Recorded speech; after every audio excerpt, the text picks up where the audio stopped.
Merci, Monsieur le Président. J'ai le plaisir de vous présenter aujourd'hui ce- cette présentation à propos de l'impression 3D. Est-ce qu'elle peut constituer une aide opératoire? Qu'est-ce qu'elle peut apporter à la médecine en général? J'essaierai d'être dans les temps. J'ai 10 minutes pour le faire. Ça doit se faire en 10 minutes puisque réellement, l'impression 3D, c'est un jeu d'enfant dans tous les sens du terme, parce qu'il y a des enfants maintenant qui utilisent les impressions 3D, il y a des clubs partout, même à Sousse ici, il y a plusieurs clubs d'impression 3D. Les enfants fabriquent eux-mêmes leurs propres jouets.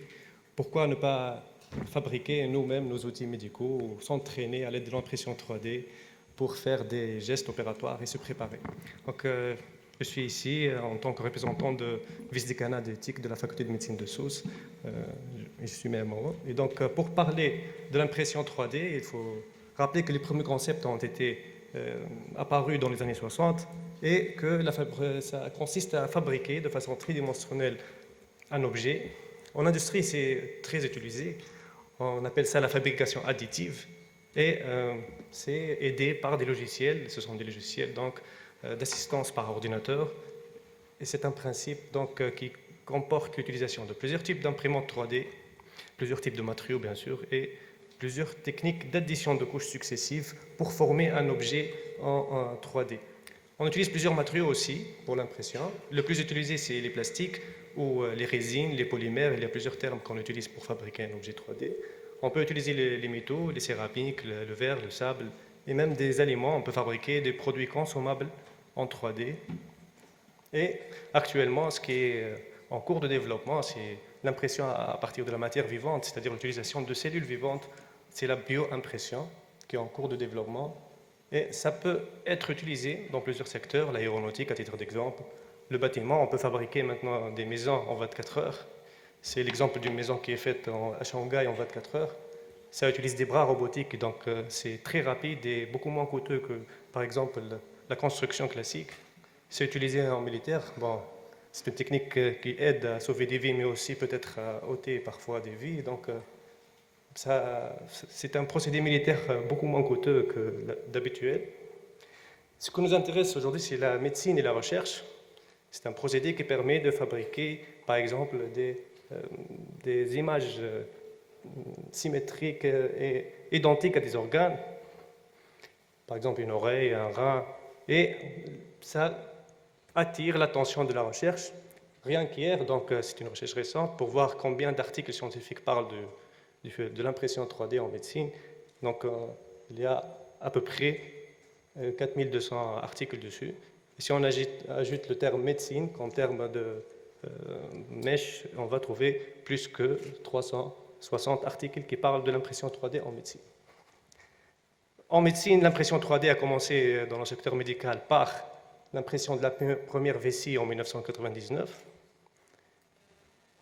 Ça a utilisé la bioimprimante donc 3D Organova aux États-Unis, mais il y a des laboratoires très avancés, à titre d'exemple le laboratoire Poetis, qui a la bioimprimante la plus sophistiquée au monde pour imprimer des tissus humains. Et on parle actuellement même de 4D, pas de 3D, puisque ça comporte même une étape de maturation cellulaire après l'impression, donc la conception et l'impression d'un organe ou d'une partie d'organe qu'on veut développer. C'est un marché énorme, bien sûr, et on prévoit que ça va atteindre les 2,3 milliards de dollars en 2020. C'est un marché très important. Les principaux consommateurs de l'impression 3D en médecine, c'est les services chirurgicaux, bien sûr, des hôpitaux, les laboratoires pharmaceutiques, les centres de fabrication d'appareils médicaux, les instituts spécialisés en biotechnologie, les universités, les facultés, les écoles, et donc presque tous les domaines de la santé peuvent bénéficier de cette technologie d'impression 3D. En médecine, on utilise surtout des jets de matière actuellement même matière vivante, des dépositions de filaments, du stéréolithographie, donc une utilisation de rayonnement ultraviolet. Et on fabrique avec ça des prothèses, des orthèses, des modèles d'organes pour la simulation médicale, mais surtout la recherche actuelle sur la bioimpression. Ce sont des exemples d'orthèses qu'on peut fabriquer avec l'impression 3D. Elles sont plus légères, plus adaptées donc, aux patients, elles sont personnalisées aux patients. On peut fabriquer aussi des prothèses passer même à des concepts plus artistiques, donc de prothèses qui sont exactement symétriques à l'organe qui est indemne et donc beaucoup plus facilement utilisable par le patient. Et c'est une petite vidéo de quelques secondes donc, pour voir ce qu'on peut faire pour la simulation médicale avec l'impression 3D. On peut imprimer tous les organes donc, avec même leur consistance réelle. On peut y ajouter aussi même du sang pour que ce soit beaucoup plus fidèle. Donc ça c'est basé bien sûr sur une acquisition d'images à partir d'images scanographiques. Et donc on peut fabriquer des simulations non plus qui sont générales pour tous les patients, mais spécifiques à un patient en lui-même. On peut s'entraîner sur un patient en particulier et pas sur tous les patients de la même façon, puisqu'on peut se baser sur la radiographie ou l'image scanographique qui comporte la lésion à traiter du patient. Donc vous voyez que c'est beaucoup plus réaliste que les simulateurs standards.